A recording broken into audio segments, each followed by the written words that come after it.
Natin siyang i-mix together yung mga sangkap para naman yung sa taas ay mapunta sa ilalim. So, kanina turns upside down ko na para yung sa taas maluto din kaagad yung dahon na that is why ito na yung mga itlog na nasa ilalim kanina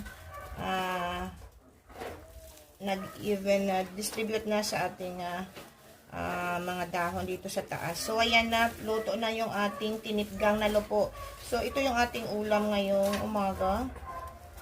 And, murang gulay lang ay makakakain tayo ng masarap at masustansyang ulam ngayong araw. So, ayan na sis. So, napakasarap.